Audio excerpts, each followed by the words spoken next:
Hello, I'm Mccool, amateur reviewer, professional hipster. Thank you for joining me in another one of my list videos, and just want to thank you guys for all the comments you've been leaving me about comparisons to other celebrities. Promised one of my subscribers, Kevy Metal, compared me to Lieutenant Dangle from Reno 911 in my last video. I don't know. What do you guys think? Aviators look good on me? Yes, no? Yeah, that's what I thought. Yeah, so finally here at my top 25 to number 1 video for my favorite albums to come out in the 2000s, and just to make it clear that I'm talking about from the year 2000 to the end of 2009, so it's not kind of 2000 to today, I guess. And yeah, this video's got, of course, a lot of bias of mine in it, but of course you can just feel free to give me crap for whatever you want if I forgot to put one of your favorite albums in it. I mean, if you want to suggest something, I'd love to hear what you got to say, or if you want to list your favorite albums from the 2000s, I also like to hear that as well. And yeah, this is just a representation of what has moved me throughout the 2000s. So, hey, hold on a second. I forgot to move my albums here, which I prepared for this video. Hope I didn't show any there. But let's get started with my 25th spot, which goes to none other than Fortet Surrounds, which is almost as acoustic as it is electronic, I gotta say. Definitely a lot more acoustic and organic feeling than his last album. Fortet's kind of carefully crafts these empirically skittered sounds that really turns out to make Rounds kind of a very endearing piece of art. Something I love to listen to quite a bit. One of those albums that just never feels like it gets old. Number 24th spot goes to Life is Full of Possibilities, and truly is, by Dntel. And this album is kind of a gloomy album, just perfect for rainy days and sorrowful mood. Life of Possibilities just interchanges between these solitary IDM and glitch tracks. But when we near the end of the album, Dntel reminds us that there is truly light at the end of every dark tunnel. So that's, I don't know, just a really beautiful way to end this great album. Number 23rd spot, it goes to Fever to Tell by the Yeah Yeah Yeahs, or commonly initialized as YYYs. Just a rambunctiously noisy album with only 2 moments of heartfelt elegance in it, really. Fever to Tell proves to be a punk and garage rock album like no other, and really should be considered a quintessential listen for any rock fan who missed out in the 2000s. Number 25th spot goes to an album that's kind of hard not to put it up the wrong way. You can put it down on any side really and be kind of considered the right way to put it up, but yeah, Meriwether post Pavilion, despite making its debut in 2009, this was an album that is still to this day considered, like, I guess, one of the most talked about albums that came out in the decade. The Meriwether post Pavilion sonically creates an astonishing music experience that brings back all your favorite memories from a summer, and it really makes you wish you were young once again. Number 21 spot goes to a very grim and colorless album, I have to say. Turn On the Bright Lights by Interpol, New York post-punk album and band that's all too often compared to Joy Division. People really gotta stop that. I mean, Interpol just makes great music. Nonetheless, Turn on the Bright Lights has this consistency that'll just make any other musician jealous. Number 20 spot goes to Tongs by Mccool once again, which this album is not as quite as accessible as Meriwether post Pavilion, but Tongs still finds this balance between the absolute strangeness of their earliest work and their present day work. The elements of sporadic, monstrous qualities the band is known for are still present in this album, but in proportions this time around. To me, Tongs is a loosely strung together folk album that can be best admired around the campfire or a back porch of a house in the country, but should be admired by everyone.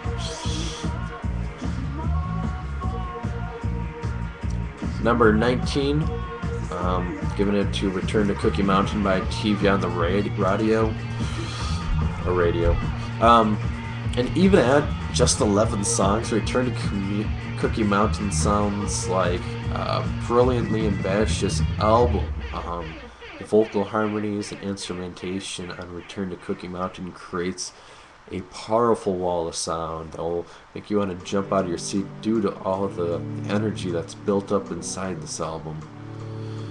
Number 18, giving it to one of my favorite musicians of all time, someone I admire way too much, The Streets, and his album A Grand Don't Come For Free, considered by many to be actually kind of a rap opera.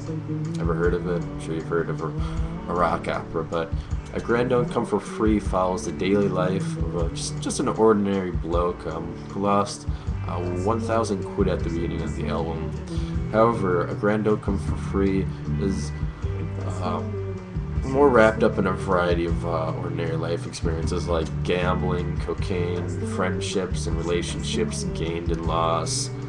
And despite not fitting into an already existing category of rap, Mike Skinner, aka The Streets, is able to create a relatable masterpiece that'll make you want to laugh, cry, and wonder what's going to happen next in this man's life. So definitely another engaging album. Number 17, I'm giving it to Bodily Functions by Herbert. And yeah, this is just a single from the album. It's not the actual album cover, but don't let the title of this album fool you. I'll admit there are some bodily functions within Bodily Functions, but this jazzy house album manages to be one of the most sensual experiences you'll ever hear. Of course, it's sophisticatedly produced, something you expect from Matthew Herbert. There's more than enough sounds within Bodily Functions for your ears to enjoy. Number 16 goes to that one crazy Icelandic girl who used to date that drum and bass artist, and then after a relationship, she turned into an iRobot who started making out with other lesbian iRobots. Bjork, yeah, that's the person. And her album Vespertine makes the 16 spot, and I gotta say, it's not quite as colorful as Post, and it's not quite as heavy and dark as Homogenic, but Vespertine sounds as if it was produced in an elegant crystallized ice palace filled with bells, harps, and the finest Icelandic musicians Bjork could afford. Just obsessed with that girl's music. I think I'm gonna marry her someday. We'll see. I got her off Goldie. I'll get her off who she's attached to right now. Anyways, the number 15 spot goes to kind of an indie darling here. The Baroque and the Social Scene with You Forgotten People. And for an album that's not considered shoegaze or alternative rock or even metal, You Forgotten People is a loud as hell indie album. with reliance on precise guitar riffs. Just about every song on You Forgot It On People has an anthem-like quality that can fill just about any stadium. There are also a few cutesy, glittery acoustic tracks on this album that should be able to win over the hearts of just about any indie fan. Number 14 spot, gonna give it to Vocalcity by Luomo. And with its dense, minimal house beats, Vocalcity's repetitive, sleek, and sexy atmosphere makes it a perfect album for hazy, neon-lit dance clubs. And I guess it kind of helps that the apex of this album, the song Tieso, may perhaps be my favorite song of this decade, and I'm sure it'll be able to win over the hearts of any electronic fans watching this video, and I'll have it in the description box below, so yeah, make sure to check that one out. Number 13 spot goes to Panda Bear's Person Pitch. So yeah, Noah Lennox, aka Panda Bear, kind of better known for his work with Animal Collective, and as I kind of said before, Animal Collective, for me at least, brings back a lot of memories of being young. And on Person Pitch, those songs from childhood memories seem to be sampled inside the music, and that's just really felt at a whole nother level with this album. Panda Bear makes Person Pitch a heavenly, refined experience that's a joy to listen to from beginning to end. Number 12 spot is going to an artist who actually made my number 11 spot on my 90s list, which is Yola Tango, and in this case it's their album And Then Nothing Turned Itself Inside Out. Much more focused on a tranquil, softly spoken night spent wandering around suburbia kind of atmosphere than the previous album release. And Then Nothing Turned Itself Inside Out has some of the group's most beautifully conceived, tear-jerking songs that features matters about not fitting in, relationships gone to spoil, and yeah, not to mention probably one of the best first halves of an album I've ever heard. I mean, my God, just about every song is so gripping on that first half, and that's not to take away from the second half of this album, which is amazing as well. So yeah, skipping right along to an artist that I mentioned on this list before, and one that I admire so much, The Streets, with their album Original Pirate Material. It's the confessions of a young man from Birmingham, England, put over these clubby hip-hop beats. Original Pirate Material, in my opinion, is the most original album to come out this decade. Really, just seems to stand in its genre itself, really. Called Mike Skinner, I guess, I don't know. Number 10. Album that I'm sure made a lot of other top 10s of the 2000s, Funeral by the Arcade Fire. And Funeral is a rustic baroque pop romance that almost sounds too good to be true. And because of this album, I guess, it's really easy to see why it won over the hearts of so many critics and indie fans alike. Memorable experience, I gotta say. Number 9 goes to Since I Left You by the Avalanches, and with its 1 hour running time, Since I Left You is a seamlessly flowing dance album with countless funky samples carefully splattered onto each track. I mean, it just feels like thousands and thousands of samples. I mean, it's insane. But anyways, yeah, just make sure to be properly hydrated for this non-stop party, because there's really only a few moments of brevity on it. Number 9. Oh, that was just number 9. Number 8. Madvillain's Madvillainy. And yeah, it's a meeting between an MC and a producer just about everybody was dreaming about. Was its premise about two villains on the wrong side of the law. Madvillainy progresses like something stripped right out of a 1940s comic book. Its beasts produced by Madlib are drenched in pot smoke that are followed by deep vocals and ingenious raps of MF's doom. Everything about Madvillainy is wondrously abstract and fresh. Number 7 is going to the last hip-hop album on this list, unfortunately, and I felt the best hip-hop album from this decade was Boy in the Corner by Dizzee Rascal, such a Rascal. Very frightening glimpse into the thoughts of a young teen's life from the UK. Boy in the Corner has these grimy beats that just hit like nothing else, and it's likely never to be surpassed by Dizzee Rascal himself or any other grime artist. If there's anything I've listened to the most in the past year, I've got to say it's Boy in the Corner. Yeah, starting to calm down on a little bit, but yeah, very addicting stuff.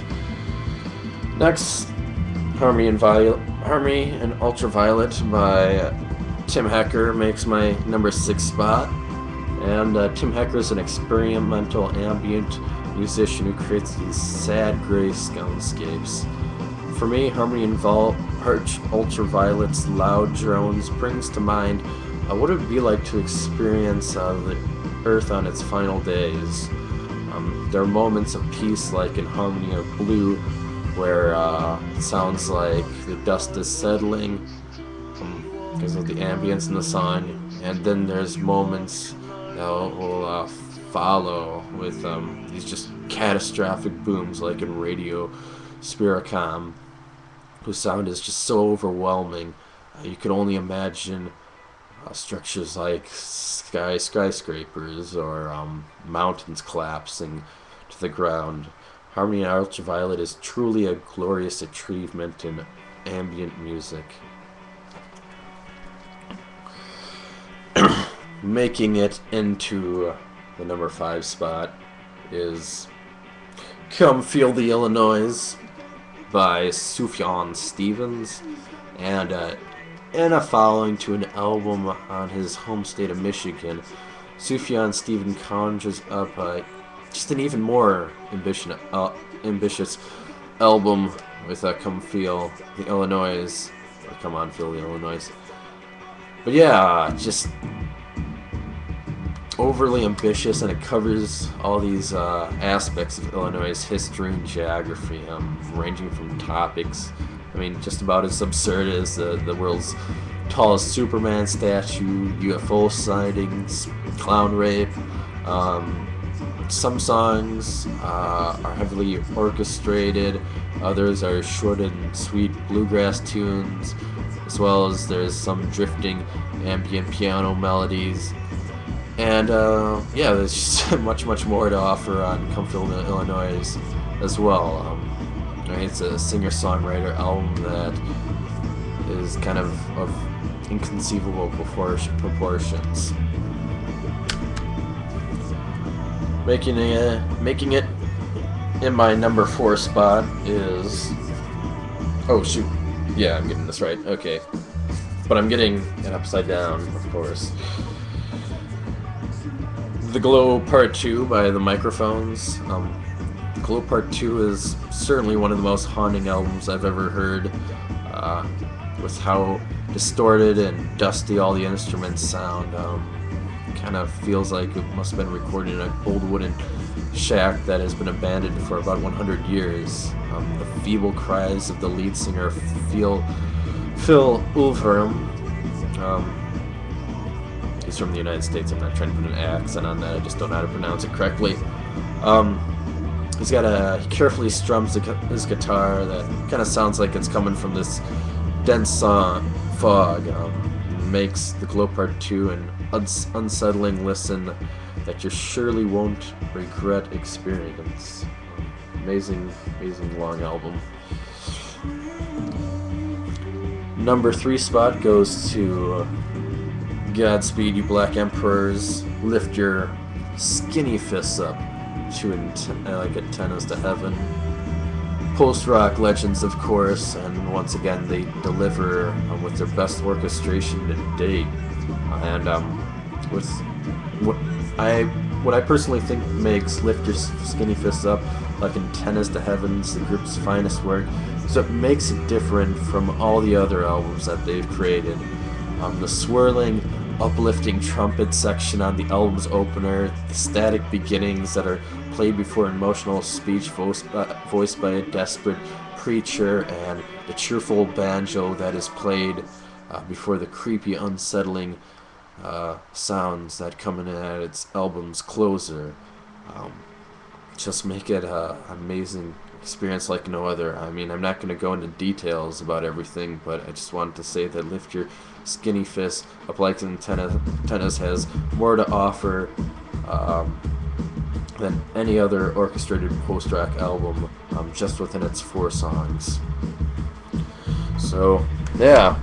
Number 20. I mean, number 2. Oh, jeez, I'm tired. I hope this video's not going on too long. Thank you for tuning in once again. But I think this next album, I mean, I feel kind of bad for it because it's so freaking perfect. I mean, I just kind of feel like I pussied out not crowning it number 1 of the 2000s. And I'll reveal it right now. It's Burial's Untrue. I mean, hell, anything by this UK dubstep producer. I mean, just every aspect of his career just sounds flawless. But Untrue, I have to say, is certainly the pinnacle of his achievements thus far. Everything sounds so right on Untrue. Every speck of static, noise, every dropped pin, every twisted voice seems to fit together in this nocturnal back alley masterpiece. Brilliant album. And that brings me to my favorite album of the decade, and by this point, if you watching my channel for a little while, it shouldn't be too much of a surprise. It goes to my favorite artist of all time, Modest Mouse, and my favorite album by them, which is Moon in Antarctica. And Moon in Antarctica was the 4th album I ever bought, and I guess the second Modest Mouse album I owned. And I think I bought it, well, yeah, I did buy it the same day I bought Snow Patrol's Final Straw, and let's just say I tossed the Snow Patrol off to the side and engulfed myself in Moon in Antarctica for months and months afterward, listening to it constantly. And despite Modest Mouse being the first band that actually engrossed me into music, Moon in Antarctica is really what solidified Modest Mouse as being my favorite band to this day. And although I won't admit to Moon in Antarctica as being a perfect album, I was and still am today astonished to hear a Modest Mouse album where I feel like no song falters one bit. I know in my last video I mentioned several albums from the 90s being my all-time favorites, but oh my god, it was a long-ass time until until there was an album that I felt was more gorgeous than Moon in Antarctica. This album has, just in my opinion, the most solid collection of songs from my favorite band, and that's why I'm naming it my favorite album of the 2000s. So, yeah, Moon in Antarctica, number 1. What's your number 1? Let me know in the description. And thank you so much for watching my video. I know it's been long as hell, and my other videos long as hell, but I thank you guys for paying attention to me and all your great comments. I'd like to thank Brandon Dittman, who's commented on just about every video of mine. Always looking forward to what you gotta say, man. Every single video I make. I really appreciate you for sticking in, and all the new people from the vinyl community, hello, that have been subscribing to my channel. I really appreciate that. Cool ranch dressing. I know we share a lot of the same music tastes, and it's so unbelievable that someone from Canada and the United States can share the same taste in music. I didn't think that was possible. So yeah, I appreciate you for commenting on my videos as well, and DVD Dude Conrad, extraordinary man, must say. Thank you for all your compliments on my haircut and what's not, and just about everybody else. Skippin' Boy, Musical Inquirer, all the usual. Sorry if I forgot to mention you, but yeah, thanks again for watching my top 25 favorite albums of the 2000 and top 50 as well. I hope you enjoyed it, and leave me a comment of what your favorite albums were from these decades. Take care, everybody. Keep listening to great music.